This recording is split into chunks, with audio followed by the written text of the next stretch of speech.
Every day, someone spends less than $5 and creates their own cryptocurrency. No coding, no team, no permission. Just a name, a ticker, and a picture. And every day, someone else spends $50,000 on machines just to mine a single Bitcoin. Two completely different price tags for the same word: owning a cryptocurrency. So which one is real? Is crypto ownership a $5 hobby or a $50,000 business? And when your wallet says you own a coin worth $1 million, does that money actually exist anywhere? By the end of this video, you'll know exactly what it costs to create a coin, mine a coin, and why almost nobody who owns a cryptocurrency ever gets to touch the number they see on their screen. So back to the question from the start. Is owning a cryptocurrency a $5 hobby or a $50,000 business? The honest answer is both exist, and they're not the same thing at all. One is closer to running a small factory. The other is closer to buying a raffle ticket with better marketing. If you're someone thinking about getting into crypto, the real question to ask yourself isn't, how do I own a coin?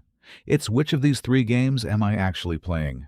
Are you paying for real production costs like a miner does? Are you creating a token and hoping attention turns into liquidity? Or are you buying someone else's token, hoping there's a bigger buyer coming after you? Knowing which game you're in is the difference between making an informed bet and mistaking a number on a screen for money in your pocket.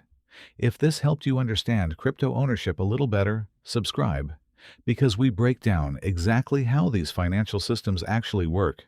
Let's start with the biggest lie in crypto. Not a scam, not a rug pull.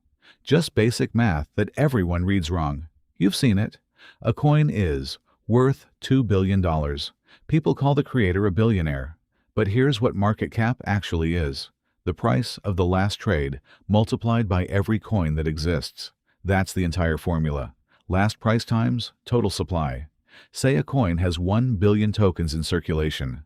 Someone buys just one token for $1. That's the last trade.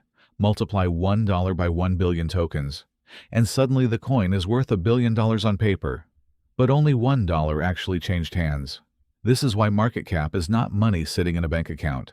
It's not money at all. It's a projection based on the assumption that if everyone tried to sell at once, they'd all get the same price as that one lucky trade. They wouldn't. The moment big holders start selling, the price crashes with every single sale, because there aren't enough buyers on the other side to absorb billions of dollars of selling. This is called an illiquid market, and almost every cryptocurrency you've heard of that isn't Bitcoin or Ethereum lives in this zone. A handful of wallets hold most of the supply. A tiny fraction of that supply actually trades on any given day, and the market cap number is built entirely on that tiny fraction. Here's a number that makes this real. On Solana's Pump.fun platform alone, over 11 million tokens have been created since January 2024. The platform itself has made more than $750 million in fees from people creating and trading these tokens. Think about that. The house made $750 million. Most of the people who owned those 11 million coins made nothing, because most of those coins never had real buyers behind their price. So when someone shows you their wallet and says, "I own $50,000 of this coin," what they actually own is 50,000 tokens multiplied by whatever the last trade happened to be. Whether that $50,000 is real depends entirely on whether there's someone else willing to buy those tokens off them at that price. Most of the time, there isn't. This is the first thing to understand about owning a cryptocurrency. The number on your screen and the money in your pocket are two very different things, connected by a bridge that can collapse the moment you try to walk across it. Now, if market cap on paper isn't the same as real ownership, what does actually cost real money to create or earn a coin? That's where it gets interesting, because there are two totally different paths, and they cost wildly different amounts. By the end of this video, you'll know exactly what it costs to create a coin, mine a coin, and why almost nobody who owns a cryptocurrency ever gets to touch the number they see on their screen. The first path to owning a cryptocurrency is mining it. And mining is not free money from a computer. It's a manufacturing business. And like any factory, it runs on raw materials.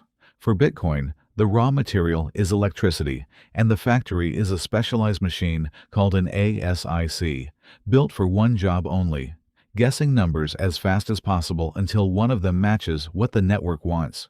Here's what that factory costs to run in 2026. A single modern ASIC machine costs between $3,000 and $8,000 to buy. That machine then runs 24 hours a day, consuming as much electricity as several houses combined. Industrial mining operations, the ones running warehouses full of these machines, pay between $32,000 and $55,000 in electricity alone to produce one single Bitcoin. Add in the hardware, the maintenance, and the cooling systems, and some estimates put the true all-in cost of mining one Bitcoin above $70,000. To put the electricity cost in perspective, mining one Bitcoin today uses around 850,000 kilowatt-hours of power. The average home in the U.S. uses about 10,000 kilowatt-hours in an entire year, so mining a single coin burns through roughly 85 years' worth of one household's electricity use. And here's the part that kills most people's dream of mining from home. Industrial miners pay around 7 to 8 cents per kilowatt-hour for power because they negotiate massive bulk deals. Your house pays 16 to 20 cents per kilowatt-hour. At that rate, running a mining machine at home doesn't just lower your profit, it makes you lose money on almost every single coin, regardless of how long you run the machine. This is why nobody serious mines Bitcoin from a bedroom anymore. It's not a hobby business, it's an industrial one, and it only works if you can get electricity cheaper than your neighbor. There's also a second problem baked into Bitcoin's design, something called the halving. Every 4 years, the reward miners get for solving a block is cut in half. In 2024, it dropped from 6.25 Bitcoin per block to 3.125. Same machines, same electricity bill, half the coins produced. This is why mining costs roughly doubled overnight after the last halving. The network doesn't care about your costs. It only cares about maintaining scarcity. So mining isn't really owning a cryptocurrency in the way people imagine. It's running a manufacturing plant where your product's value depends on a market you don't control. Your input cost is electricity you can't negotiate down easily, and your output gets cut in half every 4 years by design. This is why the mining industry today looks less like curious individuals and more like publicly traded companies with access to industrial power contracts. The bedroom miner dream mostly died the moment electricity became the deciding factor. But mining isn't the only way people own a coin today. There's a second path, and it costs almost nothing to start. That's where things get a lot more interesting and a lot riskier. If mining costs $50,000 and a warehouse, creating your own coin costs less than a coffee. On platforms like Pump.fun, deploying a brand new cryptocurrency costs around 0.02 SOL, roughly $5 at current prices. You pick a name, a ticker symbol, upload an image, and within seconds, your coin exists on the blockchain and can be bought and sold by anyone. This is the part people don't expect. You are not required to write any code. You are not required to explain what your coin does. You are not even required to hold any of the supply yourself. Some platforms will pay you a small reward just for creating a coin that becomes popular, whether or not you personally hold a single token. So how does anyone make real money from this? Through something called a bonding curve. When a coin launches, its price rises automatically as more people buy it, following a built-in formula, not a real order book. Once enough people have bought in, and the coin's paper value crosses a certain point, on Pump.fun that's $69,000, the platform automatically creates a real trading pool on an exchange called Radium, seeding it with around $12,000 of actual liquidity. That $12,000 is important. That's the real money. Everything before that point was just people trading tokens back and forth on a formula, similar to the market cap illusion from earlier. The moment real liquidity gets added, actual buyers and sellers can trade at a stable price, and that's when a coin either survives or dies. Most don't survive. Out of the 11 million plus tokens created on Pump.fun, the overwhelming majority never reach that liquidity threshold.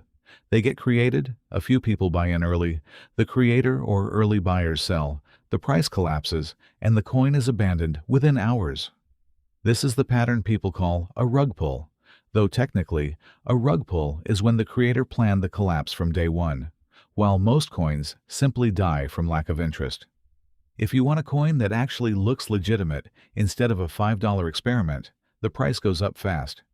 Getting a custom smart contract built, a security audit done so buyers trust it won't have hidden exploits, real marketing, and a stable liquidity pool typically costs anywhere from $5,000 to $30,000.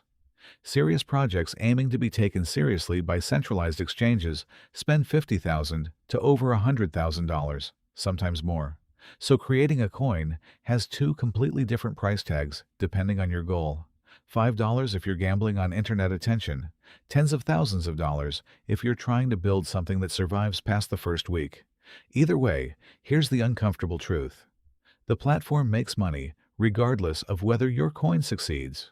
Pump.fun takes a 1% fee on every single trade. Win or lose, pump or dump. The house always gets paid. The creator usually doesn't. Here's something that connects both mining and coin creation back to the same issue. Ownership in crypto is almost never spread out evenly, no matter what the white paper promises. In mining, this shows up as a handful of large companies controlling most of the network's computing power because only they can afford industrial electricity rates. A handful of mining pools process the overwhelming majority of all Bitcoin blocks today. The average person with a single machine at home contributes almost nothing to this number. In coin creation, this shows up differently, but leads to the same place. When a coin launches, the creator and early buyers typically hold a large percentage of the total supply before the public ever hears about the coin. When that coin gets attention and the price rises, those early holders, often called whales, are the ones with enough supply to actually cash out for real money. Everyone who buys in after the hype starts is essentially providing the liquidity that lets the whales sell. This is why you'll often see a coin's price spike dramatically right after launch, then crash within hours or days. That's not always a coordinated scam. Sometimes it's simply the natural result of concentrated ownership meeting new buyers. A small number of wallets holding a large percentage of supply will always have more power over the price than thousands of small buyers combined. This is also why owning a cryptocurrency doesn't mean what owning a stock means. When you own a share of a company, that company has real assets, real revenue, and legal obligations to shareholders. When you own a meme coin, you own a number in a database with no legal claim to anything. There's no annual report, no dividend, no vote at a shareholder meeting. Your ownership is only worth what the next buyer is willing to pay, and if there's no next buyer, it's worth nothing, regardless of how impressive your wallet balance looks. This isn't unique to crypto, by the way. Concentrated ownership deciding a market's price exists in real estate, in stocks, in art. But crypto makes it faster and more visible because a coin can go from creation to a $100 million market cap to zero, all within the same day. So let's bring this back to the actual question. What does owning a cryptocurrency get you, practically speaking? If you mine it, you own a manufacturing output. You've converted electricity and hardware into a digital asset, the same way a factory converts raw materials into a product. Your ownership is backed by the real cost you paid to create it, which is why Bitcoin mining costs act as a rough floor for its price. Miners generally won't sell below their production cost for long, because that means running the business at a loss. If you buy or create a coin, you own a claim on future buyers, nothing more. There's no factory cost backing it, no revenue behind it, no legal structure protecting you. Your entire ownership is a bet that someone else will want it more than you do, later at a higher price. This is the core difference people miss. Bitcoin's price has a cost-based floor because producing it is expensive. Most other coins have no floor at all because producing them costs almost nothing. This also explains why Bitcoin and meme coins get treated so differently by serious investors, even though both are technically cryptocurrency. One behaves more like a commodity with a real production cost. The other behaves more like a lottery ticket with a fancy interface. None of this means crypto ownership is worthless or a scam by default. Plenty of people have made real money, and plenty of legitimate projects exist with real teams and real use cases. But the economics only make sense once you separate the three very different things people lump under owning crypto: mining an asset with a real production cost, creating a token with essentially no production cost, and buying someone else's token hoping the price goes up.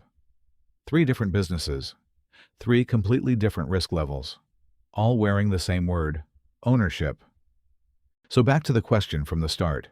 Is owning a cryptocurrency a $5 hobby or a $50,000 business? The honest answer is both exist, and they're not the same thing at all. One is closer to running a small factory. The other is closer to buying a raffle ticket with better marketing. If you're someone thinking about getting into crypto, the real question to ask yourself isn't, how do I own a coin? It's, which of these three games am I actually playing? Are you paying for real production costs like a miner does? Are you creating a token and hoping attention turns into liquidity? Or are you buying someone else's token, hoping there's a bigger buyer coming after you? Knowing which game you're in is the difference between making an informed bet and mistaking a number on a screen for money in your pocket. If this helped you understand crypto ownership a little better, subscribe, because we break down exactly how these financial systems actually work every single week.